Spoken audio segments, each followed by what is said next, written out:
Wala siyang nasimulang programa. Pag-usapan natin ang issue, sa issue pa lang yung Vice-Cam report mo, yung anomalous, illegal, immoral, criminal, and unconstitutional bicameral conference committee report. Yan ang ipaliwanag mo. Yan ang ipaliwanag mo. Yan ang isagutin mo yung bakit meron 28 item na blanco na nung tinotal ay nagkakahalaga ng 241 billion pesos. Saan ninyo dinadala ang pera ng Pilipino? Yan ang sagutin mo, hindi yung, ako I'd like to think mga kababayan, parte ito ng kanilang diversion scheme para mawala yung usapin dito sa kanilang incompetence, dito sa kanilang corruption, dito sa kanilang kurakot. Ito po yung mga issues na hindi nila malabasan.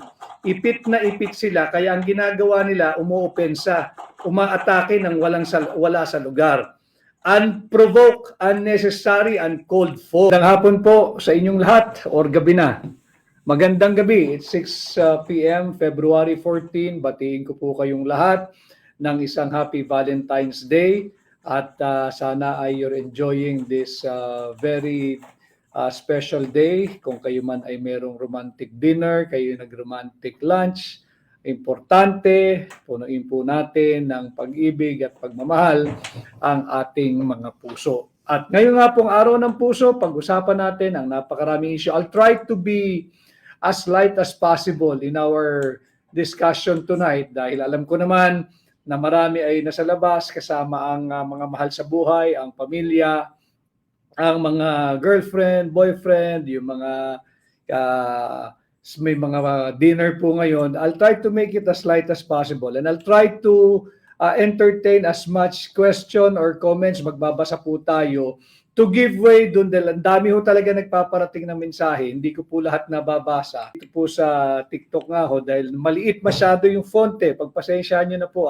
hindi ko mabasa lahat at ang bilis nung flow. Mas mabagal po yung at mas malalaki yung font ng isa po nating pahina. Babasahin po natin ito kay James Flaviniano. Happy Valentine's. I'm working here in Kalibo, Aklan. Mabuhay kayo mga taga Kalibo, mga Aklanon. Kamusta ho kayo? At bago ko makaligtaan uli, ang Beta Rho Upsilon Fraternity. Ang Beta Rho Upsilon Fraternity. Ulitin ko binabati ko ang Beta Rho Upsilon Fraternity sa pamumuno ng inyong Pangulo si President Jun Rayos.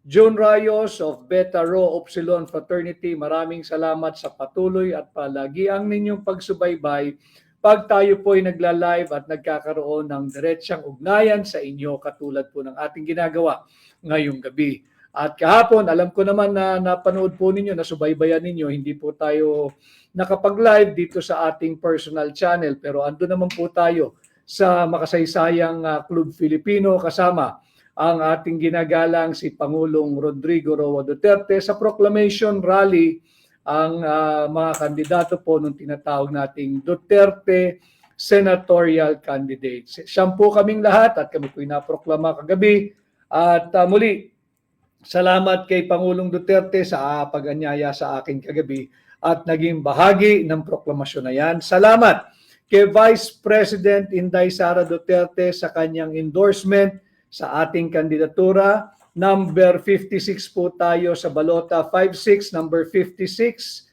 At maraming salamat, Vice President Inday Sara Duterte.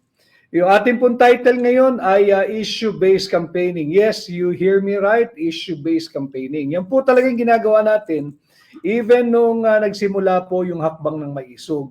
January 28 of 2024. Ang hakbang na Maisog, ulitin ko ho, ay nananawagan sa isang gobyerno na itaguyod ang transparency, accountability, peace, and security. At hanggang sa ngayon po, yan yung ating pinapanawagan. Nakakalungkot sapagkat sinimulan po ng Marcos administration yung kanilang pangangampanya ng negative campaigning. At naalam naman na po lahat yan nang sila ay nagkaroon ng proclamation noong February 11, bumira ng bumira si Bongbong Marcos, uncalled for, unprovoked, sarili niyang palo, kung ano-anong sinabi, imbis na sabihin niya, alam po ninyo, tayo po ay nakapagpatakbo ng isang very successful na matagumpay at matiwasay na kampanya way back in 2022. And we really avoided yung negative campaigning dahil hindi po yan ang gustong marinig ng sambayan ng Pilipino.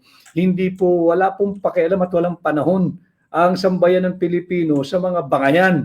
Ang kinakailangan po tugon doon sa problema ng unemployment, underemployment, inflation, yung wala pong mauwing pagkain ang karamihang mga Pilipino, ang paglaganap ng kriminalidad, ang muling paglaganap at pagbabalik ng droga. Yan ang dapat nating pinag-uusapan. Hindi yung name calling, hindi yung negative campaigning. Simulang-simula pa lang, nag-negative campaign ka na. Mabuti na rin sapagkat sinimulan mo, ating sasagutin ang mga binabato mo na wala namang basihan. Kay Melody Torrigues 066, Happy Valentine's, Senador. Happy Valentine's din sa iyo, Melody. Kay Alisa, shout out, attorney from Bukidnon. Ako bahala sa iyo dito sa Kibawe, Bukidnon. Maraming salamat at sa tulong po ninyo. Si Dodong, maayong hapon. Attorney Vic, maayong gabi. God bless from Butuan, Mindanao. Mabuhay po kayo. Thank you, Dodong. Kay at Odette, gandang gabi, Attorney Vic. Rodriguez, vote straight, Team Suka. Ayan na naman si Team Suka. O ito rin, si Dangs. I vote for you, Attorney Vic, from Singapore. Solid Team Suka kami. Yang Team Suka na yan, alam ho ninyo, talaga namang hindi nakakahiya na ikay napag-utusang bumili ng suka. Ang daming beses kong napag-utusan ng nanay ko nung ako'y bata. At enjoy ako pag inuutusan. Alam ho ninyo kung bakit. Anyway, we'll try to make this light, Valentine's Day, sa mga nagde-date. Samahan ko lang kayo ng isang oras sa traffic. Ako'y dumaan din sa traffic. I was supposed to go on live ng 5 p.m. Naipit din ho ako sa traffic. Talagang naintindihan ko, pag Valentine's talaga nung bata pa ako hanggang ngayon, talagang traffic sa mga major na lansangan. So anyway, nung ako'y bata, nag-e-enjoy ako. Pagka ako'y inuutosang bumili ng suka. Whether yan sa sari-sari store, sa convenience store. Wala pa ho convenience store nung panahon ko. Sari-sari store po ang tawag dyan. Yung neighborhood store. Sari-sari store po yan. Diyan ka utusan, o kaya ay sa grocery, o kaya mismong sa palengke. Basta pag inutusan ka, kaming mga tayo po na merong normal at masayang kabataan, nag-e-enjoy tayo dahil opportunity po natin yan, yung sukle na binigay sa atin ng nanay natin pambili na suka. Minsan dadagdagan mo pa bili ka pa ng anong tawag doon, mantika. Hindi dalawa bibilin mo, may sukli yan, sigurado, hindi ka nang bibigyan kulang Nag-enjoy ako dun sa sobra. Hindi dahil nangungupit ka, bawal sa amin yun, ayaw ng nanay ko yan. Pero, pwede kang bumili ng chewing gum, pwede kang bumili ng candy, pwede kang bumili ng popsicle, makakabili ka ng extra mo Hindi marami, pero yun yung benepisyo. Pagka sinunod mo yung magulang mo, pwede kang bumili. Small items, yan, chewing gum, candy, crackers, o yung mga chips, o kaya ice cream. Kaya pagka naalala ko, very popular po yung Team Suka. Yes, napag-usapan po namin kahapon yan. Kaya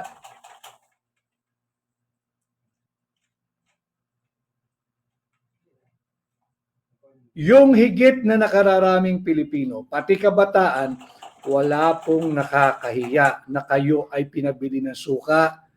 Huwag ho kayong makikinig dyan sa mata pobreng yan. Yung mata pobreng yan, yung mandato niya galing sa atin, sa ating lahat. Huwag po tayo makikinig dyan. And again, as our title, nababasa ninyo, issue-based campaigning. Yan ang ating dinadala dito sa Hakbang ng Maisog. Issue-based campaigning. Nais ko rin palang batiin, nabasa ko kanina, si Joey, si Joie de Viv, yung kanya pong page na naglabas siya. Kasi nga, sinimulan ho nila yung negative campaigning. Babalik tayo ngayon. Hindi natin sasabayan yung negative campaigning. Issue-based po tayo, katotohanan. Kung gusto ninyo ng ganyan, gusto ba ninyong pag-usapan natin kung sino sa mga buhay ninyo? Salamat kay Joie de Viv, salamat po at may naglabas nito. Tanungin po ninyo dyan sa banat ng banat na yan. Gusto mo bang pag-usapan natin kung sino sa buhay mo si Maya Santos? Gusto mo bang pag-usapan natin yung mga pangalang Richard Cambe, yung Jennifer Jen Corpus, yung Arman Padilla, yung Zenaida Ducot? Gusto mong pag-usapan yan? Kung gusto mo, okay sa amin, pag-uusapan natin yan. At yan ay issue-based. Gusto mo bang pag-usapan natin yung affidavit nung tinaguri ang pork barrel queen na si Janet Napoles na dated 26 May 2014? Yan ba ang gusto mong tahaking landas? Kung gusto mong pag-usapan yan, pwede. Total, masyado mong minamaliit ang ginagawang mangmang. Ang sambayan ng Pilipino, pag-uusapan natin yan. Gusto mo ng issue, pag-uusapan natin yan. Gusto mo bang pag-usapan natin yung biggest drug haul in the history of Philippine Drug Enforcement? Yung dyan sa Alitagtag, Batangas, yan ang issue natin ngayong eleksyon. Ito pag-usapan natin. Di ba? Total, kamo naman, minamaliit mo yung higit na maraming Pilipino na naghihirap at karamihan nga dyan, ang mahal-mahal na nga ng bigas sa ilalim ng administrasyon mo Ang ginagawa na nga lang pang sarsa dyan suka. Minaliit mo pa yung suka. Pag-usapan natin itong isyong suka. Yung vice cam and budget report, ito pag-usapan natin. Gusto mong ganitong usapin, hindi kami sasabay sa iyong negative campaigning. Aangat namin ang level ng diskurso ng mga usaping panlipunang mahalaga. Kagaya ng yung Alitagtag drug haul. Nasaan na yan? Bakit ang tahimik mo na? Yan ang ipaliwanag mo. Alam mo ninyo mga kababayan, sa isang kampanya, dapat mong hina-highlight kung bakit ka dapat pagbigyan at tingnan at ikonsidera ng mamamayang Pilipinong katulad po ninyo doon sa iyong pinapakiusap na pagkatiwalaan kanila sa posisyong kinakandidatuhan mo. Yan po ang layunin ng kampanya. Ang isang kampanya, dapat ipakikita mo bakit kanila dapat pagkatiwalaan, pahiramin ang inyong sagradong mandato, bakit ka dapat suportahan at iboto.